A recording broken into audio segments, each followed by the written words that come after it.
성경을 보면 예수님의 총애를 받던 제자가 베드로라는 것을 우리는 알 수가 있습니다.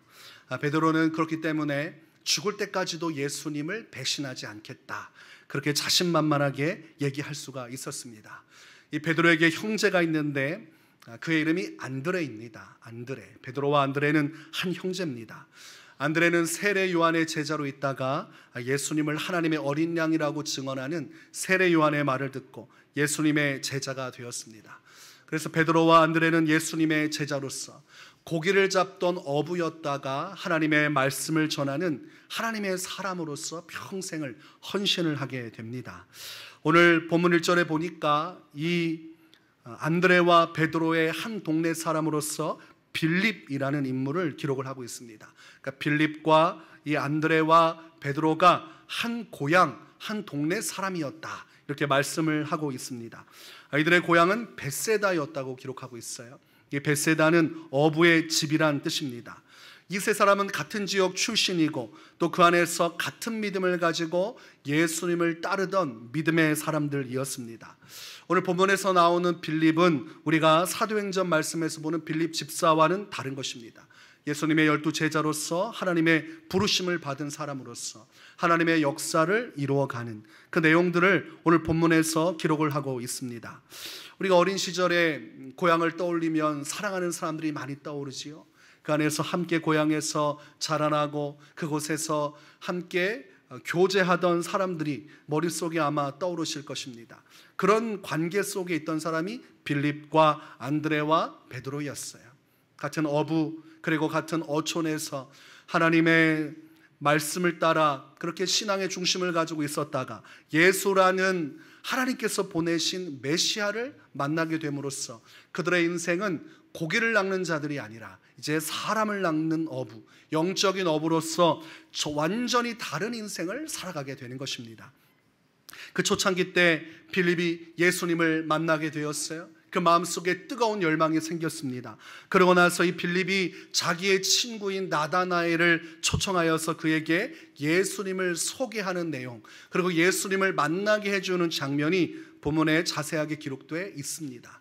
그러니까 빌립은 자신만 예수를 믿는 것이 아니라 자신과 함께 사랑을 나누고 있는 믿음의 동역자라고 할 수 있는 나다나엘을 불러서 그에게 예수님을 소개하는 장면입니다. 모세가 율법에 기록하였고 여러 선지자가 기록한 그 일을 우리가 만났으니 요셉의 아들 나사렛 예수니라. 나사렛 예수가 바로 성경에서 증언하는 메시아임이 분명하니 너도 그를 믿어야 하겠다, 이렇게 자신의 사랑하는 나다나엘에게 이 복음을 전하고 있는 것이죠. 우리가 메시아에 대해서 성경의 스토리를 아는 분들은 메시아 하면 마음속에 뭔가 잡히는 것이 있습니다. 창세 때부터 이 뱀과 사람은 원수지간이 될 수밖에 없었어요. 뱀이 아담과 하와를 유혹하고 미혹해서 죄를 짓게 하고 하나님의 심판대 위에 세워버렸습니다. 그래서 죽음이라는 하나님의 사형 선고를 받게 되었습니다. 그러면서 사람은 고생의 길이 열려지게 되었고 뱀 또한 배로 지나 다닐 수밖에 없고 흙을 먹어야 하는 심판을 받았고 또한 저주를 받았는데, 그때 하나님께서 말씀하시는 메시지가 성경의 전체를 이루는 핵심적인 요소가 됩니다. 창세기 3장 15절에 하나님께서 뱀에게 말씀하시기를 내가 너로 여자와 원수가 되게 하고 내 후손도 여자의 후손과 원수가 되게 하리니 여자의 후손은 내 머리를 상하게 할 것이요 너는 그의 발꿈치를 상하게 할 것이니라 하시고 라고 기록하고 있습니다. 뱀이 범죄하였고 아담과 하와가 범죄하였어요. 이 죄를 짓게 만듦으로 하나님의 영광을 떠나가게 하고 사람으로 영적으로 육신으로 죽을 수밖에 없는 사망 선고를 받게 한 뱀에게 하나님은 여자의 후손이 내 머리를 치게 될 것이다, 이렇게 말씀을 하셨어요. 내 머리를 상하게 할 것이다, 그렇게 말씀하셨습니다. 우리가 이 말씀을 통해서 이때부터 예수 그리스도의 오심이 약속되었다는 것을 알고 있습니다. 메시아의 오심을 고대하는 이 구약의 모든 이야기 속에 핵심이 되는 내용의 시작이 이 창세기로부터 시작되는 것입니다. 뱀은 예수 그리스도의 오심을 방해하려 하고, 그리고 그러나 그 가운데서도 하나님은 구약의 모든 역사 속에 하나님의 그 민족 가운데 역사하사 그 계보, 믿음의 계보를 따라 족보를 따라 예수님을 이 땅의 구주로 나게 하셨으니 예수님의 탄생과 함께 신약 시대의 문이 열려지게 됩니다. 오늘 이 빌립이 이 나사렛 예수라는 사람이 창세 때부터 약속했던 그 이 모든 인류를 구원하기 위하여, 이스라엘을 구원하기 위하여 하나님이 보내신 바로 그 메시아라고 그렇게 소개를 하고 있는 것입니다. 수많은 선지자가 메시아의 오심을 고대하였고 기다렸어요. 이사야 선지자도 그 간절한 갈망으로 예수님의 오심을 기다렸습니다. 수많은 선지자들은 그들의 예언 속에 항상 예수님의 오실 것을 예고하는 내용들을 담아두고 있었습니다. 그러니 나다나엘이 빌립의 이야기를 들었을 때 얼마나 충격을 받았겠습니까? 나사렛 예수가 메시아란 말인가? 그런데 성경을 보면 이 빌립이 예수님을 전하지만 나다나엘이 받아들이지를 못합니다. 3절에 보니까 나사렛에서 무슨 선한 것이 날 수 있느냐, 이렇게 표현을 하고 있지요. 이 말씀은 성경적 지식이 있으면 금세 이해를 하지만 모르는 분들은 이것을 처음부터 잘 봐야 됩니다. 예수님에 대해서 성경이 예고하고 있는 예언이 있다고 했어요. 그 예언에서는 메시아가 어디에서 탄생할 것인지 장소에 대해서 기록을 하고 있습니다. 지금 예수님을 나사렛 예수라고 이야기하고 있는데 분명한 것은 나사렛에서 무슨 선한 것이 날 수 있겠느냐 하는 것을 보니 메시아의 출생지는 나사렛이 아니었던 것이 분명합니다. 성경을 보니까 메시아가 오신다면 어디서 오느냐? 유대 땅 베들레헴에서 온다고 선지자들은 예언했습니다. 그래서 마태복음 2장 6절에 보니까 또 유대 땅 베들레헴아 너는 유대 고을 중에서 가장 작지 아니하도다. 내게서 한 다스리는 자가 나와서 내 백성 이스라엘의 목자가 되리라 하였음이니이다 라고 기록을 하고 있습니다. 메시아가 오면 어디로 와야 됩니까? 유대 땅 베들레헴에서 와야 돼요. 근데 사람들은 예수님을 나사렛 출신으로 알고 있고 그래서 항상 나사렛 예수라고 불렀습니다. 그러니까 빌립이 이야기하자마자 나다나엘이 나사렛 예수가 어떻게 메시아가 될 수 있느냐라고 반문을 하게 된 것입니다. 그러나 우리가 사복음서에 보면 예수님의 탄생을 이야기하면서 그분이 어디에서 탄생했다고 기록하고 있습니까? 유대 땅 베들레헴에서 탄생하셨다고 말씀을 합니다. 어린 시절 주일학교 생활을 하다 보면 이 베들레헴이라는 얘기를 많이 듣게 돼요. 베들레헴이 왜 중요한 것이냐? 바로 메시아가 탄생할 것이라고 예고했던 수천 년 전에 선지자들의 그 탄생지로 꼽았던 곳이 바로 베들레헴이기 때문입니다. 그 베들레헴에 예수님이 탄생하셨다는 것을 증언을 해 주어야 후대 사람들이 예수님을 메시아로 받아들일 수가 있는 것이, 유대인들이 예수님을 메시아로 온전히 인정할 수가 있는 것입니다. 예수님께서 왜 베들레헴에 있으셨다가 나사렛 출신으로서 그곳에서 사실 수밖에 없었습니까? 성경은 그 스토리를 아주 자세하게 기록을 하고 있습니다. 동방박사가 별을 따라서 유대인의 왕으로 오시리를 찾아 나섰어요. 큰 별을 따라가다 보니까 어느 한 지점에 이르렀고 그들이 헤롯 왕에게 와서 유대인의 왕으로 나시니가 어디에 있느냐를 물어보게 됩니다. 헤롯 왕은 정치꾼이에요. 여우와 같은 자예요. 필요하다면 어떤 악행도 할 수 있는 사람인데 그 사람에게 가서 유대인의 왕이 나왔냐고 물어보면 결국은 바꾸어 말하면 유대인의 왕을 죽이라는 말과 같은 것입니다. 자신 외에는 왕이 있을 수 없다고 생각하는 사람이 바로 헤롯 왕이었기 때문입니다. 그래서 박사가 물어본 때를 기준으로 해서 2살 아래에 있는 아이들을 죽이기 시작하는데 그때 그 대환란을 피하기 위해서 예수님과 그의 부모는 이집트로 피신하게 됩니다. 그리고 헤롯 왕이 죽고 나서 그들이 어디로 갔습니까? 나사렛 동네로 가서 거기서 예수님이 자라기 시작하신 거예요. 그래서 예수님을 나사렛에서 태어난 줄 알지만 그분은 베들레헴에서 나신 분, 그 유대인들이 가지고 있던 하나님의 언약대로 이 땅에 오신 분입니다. 그러나 나다나엘은 알지를 못해요. 그러니 나사렛에서 무슨 선한 것이 날 수 있겠느냐라고 반문할 수밖에 없는 것입니다. 그렇게 서로 간의 의견이 충돌하는 가운데 빌립이 더 이상 얘기를 하지 않습니다. 단호하게 한마디 말을 합니다. 와서 보라. 말 많이 할 필요 없다. 네가 직접 가서 이 예수란 사람을 만나보면 그가 메시아인 줄을 알게 될 것이다. 그리고 나서 이 나다나엘의 손을 붙들어서 예수님께로 데리고 갑니다. 처음으로 태어나서 나다나엘이 예수님을 만나게 되었어요. 그런데 초면에 무슨 말을 해야 될지 모르는 그 상황에서 나다나엘에게 예수님이 이런 말씀을 하십니다. 보라, 이는 참으로 이스라엘 사람이라 그 속에 간사한 것이 없도다. 여러분, 칭찬의 말입니까? 비난의 말입니까? 칭찬을 하고 계세요. 예수님이 그 속에 간사한 것이 없는 참된 이스라엘 사람, 하나님께서 원하시는 심령을 가진 믿음의 사람이라고 나다나엘을 정의해 주고 계십니다. 그를 마치 오래전부터 알고 있었던 듯이 말해요. 여러분, 우리가 누군가를 평가하려면 시간이 필요합니다. 누군가를 안다고 이야기하려면 그 사람과 공유하는 시간이 있어야 돼요. 그런데 그 시간을 없이 한 채로 누군가를 판단하는 것은 누군가에게 비난거리가 되는 것입니다. 네가 뭘 안다고 그 사람을 함부로 평가하느냐. 그런데 예수님은 이 나다나엘을 평가하셨어요. 왜 그렇습니까?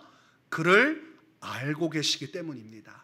예수님은 하나님이시기 때문에, 전능하신 하나님이기 때문에 나다나엘을 만나지 않았어도 그를 이미 마음속에 알고 계시는 것입니다. 그러니 그분의 평가는 정확하고 그분이 하시는 말씀을 믿을 만한 말입니다. 그런데 여러분이 나다나엘 입장이에요. 처음 예수라는 사람을 만났는데 너는 간사한 것이 없는 이스라엘 사람이라고 하니 얼마나 당황스럽겠습니까? 그러니 이렇게 묻지요. 어떻게 나를 아시나이까? 우리가 이것을 빗들어 본다면 언제 봤다고 내게 그런 말을 하십니까? 라고 표현할 수 있겠고, 또는 좋은 긍정적인 표현을 보면 아니 어떻게 내가 그런 사람인 줄 아셨습니까? 라는 질문일 수도 있습니다. 어쨌든 예수님이 자신을 본 적도 없고 만난 적도 없는데 어떻게 내가 하나님을 사랑하고 하나님을 믿고 의지하는 마음으로 일생을 살아가고 있는지, 그 중심을 이렇게 알 수 있단 말인가 의문이 들 수밖에 없는 것입니다. 그때 예수님께서 이런 말씀을 던져주세요. 빌립이 너를 부르기 전에 네가 무화과나무 아래 있을 때에 보았노라. 빌립이 너를 만나고 빌립이 너를 내게로 불러오는 그런 무언가 만남의 역사가 있기 이전, 너 혼자 무화과나무 아래에서 하나님께 기도하고 말씀을 묵상하고 주님을 의지하고 있었던 그 혼자만의 시간 속에 나도 너와 함께 있었다고 말씀하시는 거예요. 나다나엘이 충격을 받았습니다. 무화과나무는 자신이 하나님을 만나는 장소예요. 야곱이 베델에서 하나님을 만난 것처럼 이 무화과나무 아래에서 하나님의 말씀을 읽고 주님께 기도하고 주님과 단둘이 온전히 교제의 시간을 가졌던 장소가 무화과나무인 것입니다. 사람마다 하나님께 나아가 하나님을 만나는 장소가 다를 수가 있어요. 내게 편한 장소, 사람들의 발길이 닿지 않는 곳, 사람들을 피해서 한적한 곳에서 주님을 만나는 장소. 다윗은 양들을 치면서 그렇게 바쁘게 살았지만 그 안에서도 하나님과의 만남의 장소가 있었어요. 그 들판에서 그 나무 밑에 앉아서 주님을 찬송하고 주님의 말씀을 읊조리고 항상 주님과의 깊은 교제를 이루었습니다. 나다나엘도 다윗 같은 사람이에요. 하나님과 자신만의 시간을 소중히 여기는 사람이었어요. 그래서 날마다 이 무화과나무 아래에서 주님을 의지하고 이스라엘 백성들을 위해서 기도하고 이웃을 위해 기도하던, 하나님의 말씀인 율법을 따라 주님의 뜻을 따라 살고자 노력했던 사람이 나다나엘입니다. 그런 그 추억의 장소, 믿음의 장소인 무화과나무 아래를 예수님이 말씀하시니까 이 충격이 들어오는데, 아, 이분은 하나님이시구나 라는 확신을 그 한마디에 알게 되는 것입니다. 예수님의 그 말씀 하나에 모든 것이 담겨져 있어요. 내가 너의 기도를 다 알고 있다. 내가 너의 어려움을 알고 있다. 내가 너의 아픔을 알고 있다. 네가 지금까지 걸어왔던 신앙의 모든 순간을 내가 알고 있다. 이런 메시지가 이 한마디 말에 담겨져서 나다나엘에 확신이 왔습니다. 성령이 주시는 확신. 이 사람은 사람의 모습으로 오셨지만 하나님이 보내신 메시아이구나. 그리고 나서 그가 예수님 앞에 굴복을 하기 시작합니다. 랍비여, 당신은 하나님의 아들이시요 당신은 이스라엘의 임금이로소이다. 여러분, 사람에게 임금이란 말을 붙일 수 있습니까? 하나님이 일하는 것이, 이스라엘의 왕이라는 것은 당신이 이스라엘을 다스리는 전능하신 하나님이십니다. 이런 고백을 하고 있는 것입니다. 오늘 이 본문에서 우리는 두 가지의 메시지를 찾아낼 수가 있어요. 첫 번째는 구원받은 빌립이 없었다면 구원받은 나다나엘도 없었다는 사실입니다. 굉장히 중요한 것입니다. 예수님을 누가 먼저 만났습니까?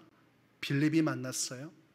빌립이 만약 예수님을 나다나엘에게 전해주지 않았다면 나다나엘은 예수님 앞으로 가서 예수님의 말씀을 듣지 못했을 것입니다.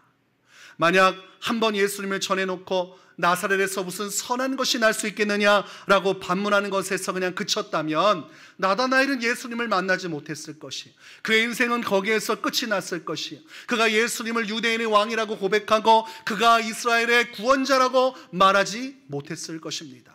예수님을 만나게 해 주었기 때문에 그 단 한마디에 예수님의 말씀에 성령의 감동이 임하셔서 그 나다나엘의 인생 전체가 그 순간에 바뀔 수 있었습니다. 빌립이 포기하지 않았고 빌립이 그를 끌고서 강제적으로라도 어떻게든 예수님을 만나게 하도록 노력했기 때문에 나다나엘이 예수님을 만날 수 있었던 것입니다. 여러분, 오늘날 빌립과 같은 사람이 있어야 나다나엘과 같은 믿음의 사람들이 세워지는 것입니다. 오늘날 누군가를 예수님께로 이끌어 오는 자가 있어야 그의 손길을 통해 새로운 제2의 제3의 나다나엘이 생겨나는 것이, 처음에는 예수님을 부정하고 예수님을 받아들이지 않더라도 예수님을 왕으로 섬기는 일들은 빌립과 같은 믿음의 사람들이 있을 때 오늘날도 이루어지는 것입니다. 누가복음 14장 23절에 주인이 종에게 이르되 길과 산울타리로 가서 사람을 강권하여 데려다가 내 집을 채우라, 이렇게 말씀을 하고 계십니다. 길거리에 있는 사람들을 왕의 초청에 의해, 주인의 초청에 의해 종이 다 데리고 와야 되는데 그 단서가 뭐냐면 강권하여 내 집을 채우라, 이렇게 말씀하고 있습니다. 강권은 뭡니까? 강력하게 그들을 그냥 오고 싶으면 오라고 하는 것이 아니라 반드시 와서 이 잔치에 참여해야 한다는 그런 아주 적극적이고 그리고 최선을 다한 노력으로 그들을 끌고서라도 이 잔치에 참여시키라고 말하고 있어요. 이 잔치는 주인의 잔치인데 성경은 그것을 천국잔치라고 표현합니다. 다른 예화에서는 혼인잔치라고 이야기해요. 왕 대신 하나님을 만나고 하나님의 구원을 누리고 영생을 누릴 수 있는 그 잔치에 참여하기 위해서는 누군가 강건하여 그를 불러내는 손길이 있을 때 가능하다는 것입니다. 오늘 하나님 우리에게 그것을 요청하고 있는 것이에요. 여러분은 여러분의 인생에 있어서 누군가 나다나엘에게 있어서 빌립과 같은 존재로 살아오신 적이 있으십니까? 빌립처럼 부정하고 원치 않는 자들에게도 끝까지 예수님을 소개하고 그를 전하는 일들을 행하며 살아오셨습니까? 다니엘서는 이렇게 말씀을 하세요. 많은 사람을 옳은 대로 돌아오게 한 자는 별과 같이 영원토록 빛나리라. 오늘 이 빌립처럼 수많은 사람들을 예수님께로 강권하여 이끌 수 있는 자가 영원한 천국에서 영원한 빛으로 남게 되리라고 말씀하고 있습니다. 우리가 예수님을 전할 때 한 번은 전할 수 있습니다. 그러나 두 번은 어려워요. 왜 그렇습니까? 상대방이 거절의 의사를 표현했기 때문입니다. 나사렛에서 무슨 선한 것이 날 수 있겠느냐? 내가 예수님을 소개했는데 이렇게 반문할 때 여러분은 어떻게 하시겠습니까? 누군가에게 복음을 전했는데 그가 마음의 문을 닫고 예수님을 영접하지 않고 예수님께로 가는 것을 부정하면 여러분은 어떻게 하시겠어요? 포기하시겠습니까? 아니면 포기하며 살아오셨습니까? 우리가 누군가에게 강권하여서 예수님을 소개하고 그를 구원의 길로 이끈다는 것은 쉬운 일은 아니에요. 인간관계에서 부담을 줄 수밖에 없는 일이기도 합니다. 그러나 여러분, 우리가 빌립처럼 나다나엘과 같은 우리 주변에 예수님을 알아야 될 사람들을 구원케 하려면 반드시 우리가 이 영적인 본질적인 말씀 위에 서 있어야 됩니다. 자, 빌립이 나다나엘에게 복음을 전했어요. 예수님을 소개했어요. 나다나엘이 예수님을 만나지 않겠다고 해서 그 즉시 포기했습니다. 그러면 나다나엘은 결과적으로 어떻게 되겠습니까? 20년, 30년이 지나서 그가 죽게 되었을 때 그에게는 어떠한 일이 벌어지겠습니까? 그는 예수님께서 예비하신 구원의 은혜를 경험하지 못할 것이요, 그는 하나님 앞에서의 사명도 받지 못하고 하나님의 말씀이 무엇인지도 깨닫지 못하다가 멸망에 나아가게 될 것입니다. 그래서 우리가 누군가에게 복음을 전하거나 예수님을 전한다는 것은 인간적인 관계에서나 또는 내 개인적인 양심으로 전하는 것이 아닙니다. 약속되어진 주의 말씀을 가지고 그 말씀 위에 서서 우리가 결정하고 전하는 것이, 누군가에게 복음을 전하는 것은 그에게 부담이 되고 내 인생에도 부담이 되지만 이 복음을 그가 받지 않았을 때 30년, 40년이 지나서 그에게 어떠한 일이 벌어질 것인가? 만약 오늘 밤 그 영혼이 주님의 부르심을 받고 죽음 앞에 서게 된다면 그에게 어떠한 일이 벌어질 것인가? 우리는 말씀으로 분별을 해야만 하는 것입니다. 요한계시록 20장 13절에서 15절에 바다가 그 가운데에서 죽은 자들을 내주고 또 사망과 음부도 그 가운데에서 죽은 자들을 내주매 각 사람이 자기의 행위대로 심판을 받고 사망과 음부도 불못에 던져지니 이것은 둘째 사망 곧 불못이라. 누구든지 생명책에 기록되지 못한 자는 불못에 던져지더라. 이것이 성경이 말씀하시는 장차 복음을 듣지 못하고 예수님을 만나지 못하고 죽은 자들에게 이루어질 일이에요. 음부의 권세, 이 모든 사망의 권세도 불못에 던져지는 둘째 사망에 이르는데 예수님을 만나지 못한 자들은 모두 다 생명책에 기록이 되지 않아서 생명책에 기록되지 않으므로 이 불못에 던져진다고 되어 있습니다. 그러니 우리는 이 복음을 전하는 일을 멈출 수가 없는 것입니다. 강권하여서라도 예수님께 와서 보라고 끌고 와야 되는 것입니다. 여러분, 물에 빠져서 허우적대는 사람이 있어요. 지금 당장 숨이 꼴깍꼴깍 넘어가는데 그것을 본 사람이 생각을 하는 것이, 내가 저 사람을 너무 다가가가지고 세게 붙잡고 흔들어서 끌고 나오면 그것은 예의가 아니지 않겠는가? 그래도 예의를 좀 지켜야 되는데 내가 저 사람에게 함부로 해도 될까 말까? 그 사람 지금 숨이 오락가락 하는데 그 고민하고 있으면 됩니까? 안 됩니까? 안 되지요. 사람이 죽는 문제인데 지금 무슨 예의를 차립니까? 그래서 우리가 누군가를 구출해 내려갈 때 물에 빠진 사람의 특징이 있어요. 물귀신처럼 붙잡고 끌고 들어간다는 것입니다. 그래서 구조하러 갈 때 뭐라고 그래요? 한 대 때려서라도, 기절을 시켜서라도, 그리고 멱살을 잡고 목을 쥐고 못 움직이게 해서라도 그 사람을 제압한 이후에 끌고 나와야 된다고 되어 있습니다. 거기서 예의 지키면 둘 다 죽는 것이, 한 명을 강권하여서 어떻게든 끄집어내기 위해서 때려서라도 데리고 와야 되는 것입니다. 그렇다고 여러분 때려서 교회 데려오시면 안 됩니다. 협박할 필요도 없어요. 그러나 그 적극적인 마음을 말하는 것이, 그 사람이 오늘 밤 죽으면 불못에 던져질 텐데 내 사랑하는 친구가, 내 사랑하는 가족이, 내 사랑하는 이웃이 오늘 죽으면 하나님의 구원이 아닌 멸망의 길로 가게 될 텐데 우리가 어떻게 세워라 내어라 하면서 예의를 지키고 그 사람에게 불편하다고 해서 예수님께로 데려가지 않을 수 있단 말입니까? 복음을 전할 수 있는 이유는 이 진리의 말씀이 내 안에 들어올 때 복음을 전하는 것입니다. 우리가 추석 연휴에 사람들을 만나게 된다면, 사랑하는 가족들과 친척들을 만나게 된다면 여러분들 그저 웃고 이야기 나누고 오는 것이 아니라 혹여 전화를 한 통 하더라도 무엇을 볼 수 있어야 됩니까? 그 영혼의 결국을 볼 수 있어야 돼요.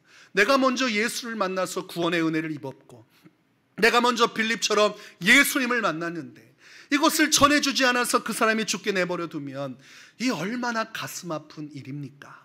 사도 바울은 그래서 이 진리의 말씀을 붙들고 복음을 전하기 위해 자신의 삶을 다 내어 던지는 선택을 했습니다. 사도행전 20장 24절에 내가 달려갈 길과 주 예수께 받은 사명 곧 하나님의 은혜의 복음을 증언하는 일을 마치려 하면은 나의 생명조차 조금도 귀한 것으로 여기지 아니하노라. 한 영혼을 살릴 수 있다면 나는 내 생명까지도 내어놓으며 그 길을 걸어가겠노라고 말씀하고 있습니다. 여러분은 오늘날 빌립으로 부름받은 사람들이에요. 그리고 여러분 주변에는 하나님께서 보내주신 나다나엘들이 있어요. 그 사람들에게 복음을 전하기 시작했다면 포기하지 마십시오. 예의 차리다가 그 영혼 죽어버리게 하면 안 돼요. 전략적으로 잠시 기도하면서 텀을 두고 상황을 보는 것은 좋지만 그를 그대로 방치하고 내버려둬서 어떻게 되는지 난 모르겠다, 하나님이 아시겠지 라고 말하는 것은 그건 책임 전가인 것입니다. 아니, 앞에서 사람이 죽어가는데 소방서에서 알아서 하겠지, 해경에서 알아서 하겠지, 지금 내가 그걸 봤으면 내가 도와주기 위해 최선을 다해야 하지 않겠습니까? 그러니 여러분들 앞에 나다나엘이 보이고 그 사람이 여러분에게 주어진 나다나엘로 확신하면 여러분이 다가가서 그 사람에게 끝까지 포기하지 말고 예수님을 증거해 주어야 합니다. 그럴 때 하나님의 생명의 역사가 나다나엘이라는 한 사람의 영혼을 구원하시고 그가 예수님께 굴복한 것처럼 여러분을 통해 다른 사람이 예수님을 주로 영접하고 고백하는 구원의 역사가 이루어지게 되는 것입니다. 두 번째로 본문을 통해 깨닫게 되는 것은 오늘 나다나엘을 지켜보시고 그의 인생을 살피셨던 하나님께서 오늘날 우리 인생을 보고 계시고 우리 인생을 살피고 계신다는 사실입니다. 여러분, 하나님은 우리 주변에 가까운 곳에 계셔요. 내 인생의 수많은 추억과 삶의 여정 속에 함께 하시는 분이십니다. 하나님은 주무시지도 않고 졸지도 않으신다고 성경은 말씀하고 있어요. 나는 하나님을 잊어버리고 나는 내 인생 가운데 하나님이 없다고 착각할 때가 있지만 하나님은 단 한순간도 우리를 보고 계시고 바라보시던 그 눈길을 거둔 적이 없음칩니다. 나다나엘은 예수님을 본 적도 없고 그 인생 가운데 예수님을 생각한 적도 없지만 이미 예수님은 그를 지켜보고 계셨고 그를 불러내기 위하여 무화과 나무 아래에서 주님과 교제하고 있는 나다나엘을 주목하고 계셨습니다. 여러분의 인생은 흘러가는 많은 인생 가운데 아무것도 아닌 것처럼 보이지만 그렇지 않아요. 하나님은 여러분의 인생을 주목하고 계세요. 지금 계속해서 여러분을 살펴보고 계시는 것입니다. 그렇기 때문에 이것은 우리의 인생의 소망이 되고 희망이 되는 것입니다. 하나님이 나를 지켜보고 계시다면, 어렵고 힘든 내 인생의 여정을 돌아보고 계시다면 우리는 다시 한 번 더 희망을 가지고 소망을 가지고 살아갈 수 있는 것이, 우리 예수님이, 우리 하나님이 우리를 어떤 눈으로 바라보십니까? 마태복음 9장 36절에 예수님께서 무리를 보시고 민망히 여기시니 이는 저희가 목자 없는 양같이 고생하며 유리함이라. 예수님이 그 당시에 예수님을 따르는 백성들을 보고 계셨어요. 그런데 그들을 민망히 여기셨다 이렇게 되어 있습니다. 민망히 여겼다는 말은 부끄러워했다는 말이 아닙니다. 민망히 여겼다는 것은 불쌍히 여겼다는 말이에요. 저렇게 목자가 없이 삶 속에서 영적으로 힘들어하고 진리를 찾기 위해 발버둥치지만 진리가 무엇인지 알지 못하고 삶의 수많은 어려움과 고난 가운데서도 그 하나님을 만나고자 찾아오는 그들의 모습을 보시면서 불쌍히 여기셨다. 우리의 삶을 이해하고 계시고 우리의 고통을 이해하고 계시고 그 모든 것 가운데서 우리를 살피시는 주님의 마음을 예수님의 모습을 통해 깨닫게 되는 것입니다. 여러분, 우리 힘든 인생 우리만 살아가는 것이 아니에요. 예수님도 함께하고 계시는 것이, 예수님이 그 모든 것을 보시면서 우리를 너무나 사랑하셔서 불쌍히 여기시며 우리 인생 가운데 함께 하신다는 사실을 깨닫게 되면 우리는 다시 일어날 힘과 용기를 얻게 되는 것입니다. 히브리서 4장 15절에서 우리에게 있는 대제사장은 우리의 연약함을 동정하지 못하실 리가 아니요 모든 일에 우리와 똑같이 시험을 받으시니로되 죄는 없으시니라. 예수님은 사람의 모습으로 오셔서 똑같이 우리처럼 고난을 받으셨어요. 시험을 받으셨어요. 어려운 슬픔의 일들을 맞이하셨어요. 그래서 우리를 너무나 잘 아세요. 우리가 다 말하지 못해도 우리가 얼마나 힘겹게 인생을 살아가고 있는지 예수님은 알고 계시는 것입니다. 우리가 얼마나 주를 위해 수고하고 헌신했는지도 다 알고 계세요. 사람들은 알아주지 못하고 인정하지 못하고 어리석다고 말하는 그 순간, 그 모든 고난과 고생의 시간 속에 우리가 얼마나 힘겹게 주님을 위해 살았는지 그 치열한 삶을 예수님은 알고 계십니다. 여러분이 예수님께 가서 그것들 다 A4 용지에 써가지고 자세히 설명을 해주고 내가 얼마나 주님을 사랑했고 얼마나 주를 위해 고생했고 얼마나 괴로웠는지 그걸 설명을 다 해주어야 주님이 그제서야 그래 좀 알 것 같다 라고 말씀하시는 게 아니에요. 이미 그분이 우리를 바라볼 때 그 눈에는 모든 것을 다 알고 계시는 하나님의 신성과 하나님의 전능하심이 깃들어 있는 것입니다. 나다나엘이 무화과 나무 이야기를 듣고 예수님을 봤을 때 그분의 신성을 본 것이 자신의 모든 것을 다 알고 계시는 그 하나님으로서의 예수님을 보게 된 것입니다. 여러분, 예수님은 여러분의 모든 걸 다 알고 계세요. 그러니 아무리 원통하고 속상해도 예수님 앞에 나가면 위로받을 수 있는 것입니다. 말로 표현 못하는 나의 아픔들, 이걸 어떻게 예수님께 이 마음을 표현해야 될지 모를 때 주님 또는 아버지라고 부를 때 이미 주님은 그 한마디로 우리의 모든 것을 다 아시는 분이십니다. 그러니 우리는 힘든 인생 가운데 예수님께로 가야 합니다. 우리가 정말 위로받길 원하면 예수님께로 가야 돼요. 나다나엘이 힘든 세상 속에서 예수님을 만났고 그분께 굴복한 이유는 비로소 내가 찾았구나, 내가 평생 섬겨야 할 분, 내 목숨을 바쳐 그 뜻을 이룰 분, 나를 알아주시고 나를 위해 모든 걸 내어주실 수 있는 이 예수 그리스도밖에 없다는 것을 깨달았어요. 수고하고 무거운 짐진 자들아 모두 내게로 오너라, 내가 너희를 쉬게 하리라. 우리 인생은 예수님께 올 때만이 쉼을 얻고 예수님께 올 때만이 구원을 받게 되는 것입니다. 그러니 오늘날 여러분에게 어떤 어려움이 있는지 다 아시는 예수님께로 가시기 바랍니다. 여러분 마음이 힘들고 외로울 때 세상에 가서 위로받으려 하지 마세요. 누구도 여러분의 마음을 알아주지 않아요. 정말 가깝다고 생각한 부부관계도 알아주지 않아요. 나를 낳아준 부모도 내 마음 알아주지 못해요. 내가 낳은 자녀도 내 마음 알아주지 못해요. 사람은 한계가 있고 사람은 저마다 짊어지고 있는 짐이 무겁기 때문에 내 짐을 짊어지는 것만으로도 버거운 존재입니다. 그게 우리의 연약함이에요. 우리의 그 연약함을 예수님은 아신다고 되어 있어요. 예수님은 완전하신 분이시고 완벽하신 분이기 때문에 우리의 모든 것을 똑같이 경험하신 분으로서 우리를 끌어안아 주시고 이해하시고 사랑해 주시고 위로하실 수 있는 유일한 존재는 예수님밖에 없는 것입니다. 여러분, 예수님을 사탄이 찾아와서 시험할 때 그에게 말하기를 세상의 영광을 보여주었습니다. 예수님이 40일 금식하시고 기진맥진할 때 예수님께 세상의 영광을 보여줬어요. 그리고 말하기를 네가 나를 경배하면 이 모든 영광을 주리라 얘기했지만 예수님은 사단의 영광을 거절하셨습니다. 그리고 그에게 말씀하시기를 주 너의 하나님께 경배하고 다만 그를 섬기라. 예수님의 뜨거운 신앙의 열정을 꺾어버리는 것은 세상의 영광이에요. 오늘날 성도들에게 시험을 주고 미혹하는 것은 세상의 영광이에요. 너 하나님께 나가지 말고, 너 예수님께 나가지 말고 세상에 가서 위로받아라. 세상의 영광으로 너의 마음을 채우라. 세상이 너에게 진정한 자유와 평강을 줄 수 있다. 수많은 취미생활, 수많은 사람과의 완벽한 관계 속에서 얻는 위로감, 그것이 우리의 영혼을 채울 수 있다고 세상 영광을 사단은 지금도 보여주고 있습니다. 그래서 수많은 성도들이 교회의 예배의 자리, 기도의 자리, 은혜의 자리, 예수님을 만나고 예수님을 찾을 수 있는 그 자리를 거절하고 사단이 보여주는, 사단에게 경배하는 세상의 영광을 따라 졸졸졸 따라가고 있어요.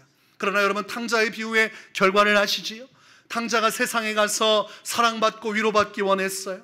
아버지의 유산을 다 받아서 세상에 갔지만 결과적으로 그는 빈털터리가 되었고 사람들은 그를 외면했고 누구 하나 그를 위로해 주는 자 없었지만 아버지만큼은 그를 사랑했고 그를 기다렸고 그를 끌어안아 주었습니다. 우리의 모든 마음을 아시고 위로해 주시는 하나님 외에는 우리를 사랑으로 끊어 주실 수 있는 그런 존재가 없는 것입니다. 그러니 여러분, 하나님이 여러분을 24시간 바라보고 계신다면 여러분도 좀 하나님을 바라봐야 하지 않겠습니까? 그렇지 않아요? 우리 바쁘다고 하나님 잊을 때 많지 않습니까? 세상이 어렵다고 하나님 잊을 때 많지 않아요? 예수님께 가지 않고 자꾸 다른 곳에서 헤매고 있는 우리의 모습을 예수님은 얼마나 민망하게 여기시겠습니까? 얼마나 불쌍하게 여기시겠습니까? 여러분 한번 따라해 보시겠습니다. 하나님은 나를 보고 계십니다. 사람들은 나를 몰라줘도 하나님은 나를 아십니다. 하나님은 나의 수고와 헌신을 다 아십니다. 하나님은 나의 슬픔과 괴로움을 다 아십니다. 여러분, 이거면 충분하지 않습니까? 이것이면 충분한 것이, 오늘날 우리에게 많은 날들이 주어진 것 같지만 사람의 인생은 짧습니다. 여러분, 태어나는 것은 순서가 있지만 하나님의 부름을 받는 것은 누구도 할 수 없는 것이, 제가 오늘 이 강단에서 말씀을 전하지만 내일 어떻게 될지 알 수 없는 것이 사람의 인생입니다. 우리는 솔직하게 우리의 연약함을 인정해야 돼요. 그리고 지금 즉시 나를 보고 계시고 내 인생을 살피시고 긍휼히 여기시고 끌어안아 주실 수 있는 예수님께로 나아갈 때 나다나엘과 같은 큰 위로와 소망을 회복하게 되는 것입니다. 오늘 말씀을 통해 우리가 한 번 더 우리의 신앙을 되짚어보기 원해요. 나는 누군가에게 빌립과 같은 사람이 되어야겠구나. 강권하여서 그 영혼을 붙들고 이 좋으신 예수님께로 이끌어갈 수 있는 그런 좋은 믿음의 사람으로 살아가야겠구나.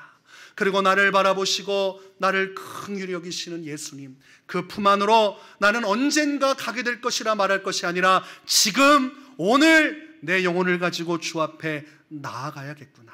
이 깊은 깨달음과 결단이 여러분 인생 가운데 함께 하시기를 주의 이름으로 축원합니다.